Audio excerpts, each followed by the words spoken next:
IIT BHU की छात्रा से बंदूक के दम पर बदतमीजी करने वाले दरिंदे पकड़े गए, मिल गया इंसाफ, योगी ने कर लिया इंतजाम, अब मिट्टी में मिलना तय। आरोपी हर बार अपना ठिकाना बदलते रहे पर बुलडोजर बाबा की पुलिस से नहीं बचे, स्ट्रिक ने कर दिया काम, तमाम एक्शन देख कांप उठे सारे आरोपी। योगी ने दिया ऐसा आदेश कि भूल कर भी कोई प्रदेश की बहन बेटी को नहीं लगा पाएगा हाथ। कौन है ये आरोपी, कैसे हुई गिरफ्तारी, जाने मामले की पूरी कहानी। जी 60 दिन पहले उत्तर प्रदेश में हर किसी के दिल को दहला देने वाले एक ऐसी घटना हुई थी जिसे सुनकर हर किसी के रोंगटे खड़े हो गए। हर कोई यही सोच रहा था कि इन दरिंदों को क्या योगी बाबा का खौफ नहीं था।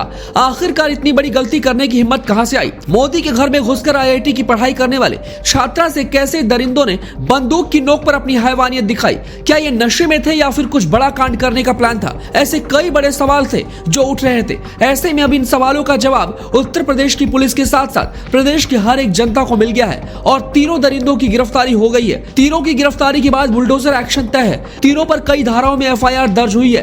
तीनों पर योगी बाबा ऐसा एक्शन लेने की तैयारी कर रहे हैं कि गलती से भी अब किसी बहन बेटी को कोई गंदी नजर से देख नहीं पाएगा। बता दें कि आईआईटी बीएचयू कैंपस में 60 दिन पहले यानी 1 नवंबर को आधी रात करीब 1:30 बजे बुलेट से आए 3 लड़कों ने गन पॉइंट दिखाकर एक छात्रा के कपड़े उतरवाए थे। इन लोगों ने छात्रा का वीडियो भी बनाया था। तीनों ने 1 नवंबर को नाटी इमली के लखा मेले को देखकर निकले और फिर जमकर शराब पी।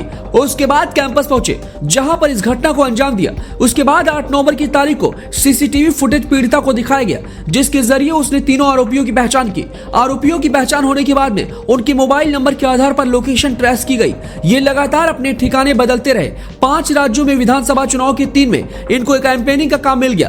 पुलिस ने इस केस में समय ज्यादा इसलिए लिया ताकि आरोपियों को यह लगे कि अब पुलिस ने इस मामले से पल्ला झाड़ लिया है या कमजोर पड़ गए हैं। जब तीनों आरोपी आश्वस्त हो गए कि पुलिस उन तक नहीं पहुंच पाएगी तो तीनों आरोपी अपने अपने घर चले गए, जिसके बाद तीनों को घर से गिरफ्तार किया गया।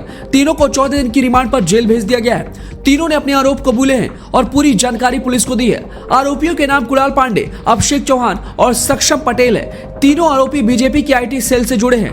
कुणाल पांडे महानगर वाराणसी का संयोजक बीजेपी आईटी सेल से है।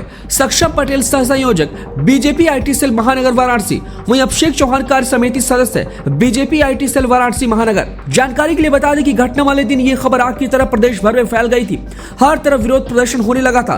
3000 से ज्यादा छात्र प्रदर्शन कर रहे थे। घटना के बाद आरोपियों की गिरफ्तारी और छात्राओं की सुरक्षा को लेकर आईआईटी बीएचयू में लंबा विरोध चला।